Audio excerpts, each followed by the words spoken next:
ఒక అబ్బాయిని అడిగారు అదే క్రమంలో, బాబు ఇఫ్ యూ డోంట్ మైండ్ నీకు ఏం అవుతావు అని కోరితే స్టూడెంట్ అన్నాడు. అతను ఏం చెప్పాడంటే, సార్ 6, 5, 4, 3, 2, 1, 0 అన్నాడు. ఇదేంద్ర అంటే కౌంట్ అని చెప్పాడంటే 6 మీన్స్ నాకు 6 డిజిట్స్ శాలరీ సార్, అంటే 6 అంకెల జీతం, ₹1,00,000 జీతం కావాలా. 5 నేను వారానికి 5 రోజులు పనిచేస్తా, 2 days రెస్ట్ తీసుకుంటా ఫ్యామిలీతో. చూడు సార్ ఎంత మంచి కోరిక.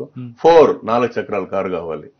3 3 bedroom ఫ్లాట్, ఒకటి నాకు నా భార్యకి, మా అమ్మ నాన్నకి, నా బిడ్డలకి.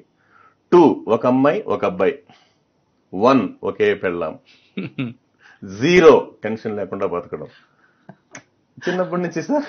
అందుకే ఏం చెప్తున్నాము, 10th class, intermediate first year and second year, ఈ 3 సంవత్సరాలు ఎవరైతే హార్డ్ వర్క్ చేస్తారో 30 సంవత్సరాలు మహారాజులాగా మహారాణిలాగా బతుకుతారండి. ఇది పెద్దవాళ్ళు చెప్పిందే. నేను చెప్తాను, ఏదైతే నువ్వు ఇష్టపడతావు అది నీకు వెనకటికి ఇన్స్టాల్మెంట్ లైఫ్ లైన్ బతకచ్చు కదా సార్.